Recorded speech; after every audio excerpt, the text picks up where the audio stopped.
হয়েছে। 500 টাকার তেল কয়দিনের জন্য বলেন? 500 টাকার তেল কয়দিনের জন্য? 500 টাকার তেল কয়দিনের জন্য বলেন? এখন বলেন কতদিন? 5 দিন। আপনি আবার তেল নিতে আসছেন কেন? আপনাকে সকালে আমি নিজে দেখছি। এই যে এই টাইপের লোকজন যারা এরকম আছে, অকারণে সে সকালে 500 টাকার তেল নিছে, সে এখন আবার 500 টাকার তেল নিতে আসছে। কেন আসছে বলেন? আপনারা বলেন। ব্যবসা করার জন্য। তাদের কি হওয়া উচিত? শাস্তি হওয়া উচিত। সবাই কি একমত? আপনি সকালে 500 টাকার তেল নিছেন, এখন কেন?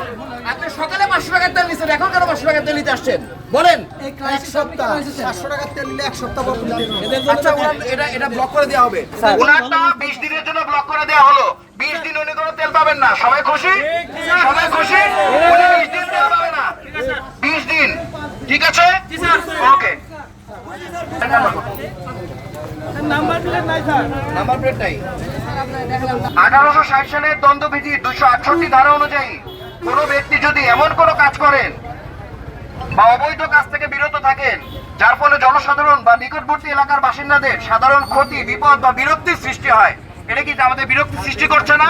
ওনারটা 20 দিনের জন্য ব্লক করে দেওয়া হলো। 20 দিন উনি কোনো তেল পাবেন না। সবাই খুশি? সবাই খুশি? উনি 20 দিন তেল পাবে না। 20 দিন, ঠিক আছে? ওকে। ওই যে আপনি তেল নিয়েছেন রাত্রে, ওখানে অ্যাপসে, এখানে তো অ্যাপসে সেন্ট্রি হয়েছে। আপনি চাঁপাইনবাবগঞ্জ জেলার মধ্যে দিলে ধরা পড়ে যাবেন। ঠিক আছে, আপনাদের কথা মাইনে নিলাম, কিন্তু যে গাছ কাটা মেশিন আছে, তেলটা দেয় না, একদিন বলছে কাগজ হবে, একদিন বলছে মেশিন হবে, এটার কি মানে? ওটা হচ্ছে ইউনো অফিসে যাবেন, ইউনোকে বলবেন। ইউনো হচ্ছে নির্বাহী ক্ষমতার মালিক। আমি তো ভাই নির্বাহী ক্ষমতার মালিক, আমরা তো বলতে পারবো না। আমাকে কাগজ চাই। আচ্ছা, কালকে রাত্রে তেল নিয়েছে দ্রব্য করে, আজকে এখানে কিন্তু এসে অ্যাপসে ধরা পড়েছে।